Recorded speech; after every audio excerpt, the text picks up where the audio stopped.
So everyone welcome back to another video. তো আজ কথা বলবো খাকি দ্য বেঙ্গল চ্যাপ্টার বলে ওয়েব সিরিজটাকে নিয়ে, যেটা মার্চের 30 তারিখে সম্ভবত মুক্তি পেতে চলেছে এই কাজটি। এই কাজে মানে যেহেতু জিদ্দা মানে ঈদ, তো আমরা সকলেই জানি যে সম্ভবত ঈদের সময় করেই কাজটা আসবে। কাজটা পরিচালনা করছে নীরাজ পান্ডে, এবং কাজের যখন টিজারটা আসে বেশ প্রমিসিং একটা টিজার লাগে। আমার তো বিশেষতভাবে খুব ভালো লাগে।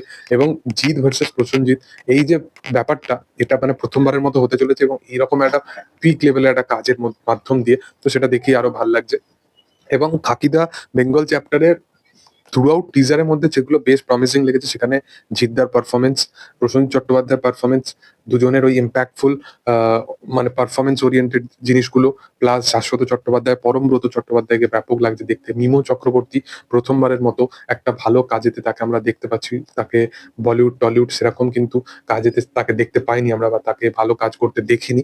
বাট মিমো চক্রবর্তী লাস্ট একটা কাজ সম্ভবত যে কাজটার নাম ছিল, কাজটার নাম আমার এই মুহূর্তে মনে পড়ছে না, বাট নওয়াজুদ্দিন আর আবনিত করের কাজ ছিল। যোগীরা সারার এরকম সামথিং কিছু কাজটার নাম ছিল। সেই কাজটা মিমো চক্রবর্তী একটা ক্যারেক্টার প্লে করছিল, এবং খুব কমেডি ভাইবের ছবি ছিল, এবং মিমো ওখানে ভালো পারফরমেন্স দিয়েছিল। মানে যদি ওই জুনেদ খান ফুনেদ খানের থেকে মিমো চক্রবর্তী অ্যাক্টর হিসেবে ভালো, বাট তাকে কখনো সেই চোখে দেখাই হয়নি। মানে তার ফিজিক্স, তার যে ওই রকম মেটেরিয়াল, তো সেই জিনিসটা হিসাবে তাকে সেরকম দেখা হয়নি। আর মিঠুন চক্রবর্তীর আর একটা ছেলেকেও প্রথম একটা ছবি করতে দেখা গেল, তারপর থেকে তাকে আর সেইভাবে দেখা যায় না। এই যে পিআর এর যে ব্যাপারটা, সেটা থেকে একটুখানি তারা কাইন্ড অফ দূরেই থাকে, এটাই হচ্ছে ব্যাপার।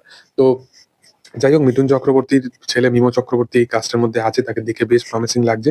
এর সাথে সাথে এই কাজটার মধ্যে আরেকটা জিনিস যেটা বেটার লেগেছে, মানে খুব প্রমিসিং লেগেছে, সেটা হচ্ছে এই কাজের মিউজিক। এই কাজে যে ব্যাকগ্রাউন্ড স্কোরটা যখন প্রথম দিকে একটা শুরু হচ্ছে, তখন একটা মিষ্টি একটা মিউজিকের সাথে শুরু হচ্ছে, তারপরে ধীরে ধীরে যত ইম্প্যাক্টফুল সিচুয়েশন গুলো আসছে, তখন কিন্তু মিউজিকের ট্রিটমেন্টটাকে আরো চেঞ্জ করা হচ্ছে। সেগুলো দেখতে বেশ ভালো লাগছে।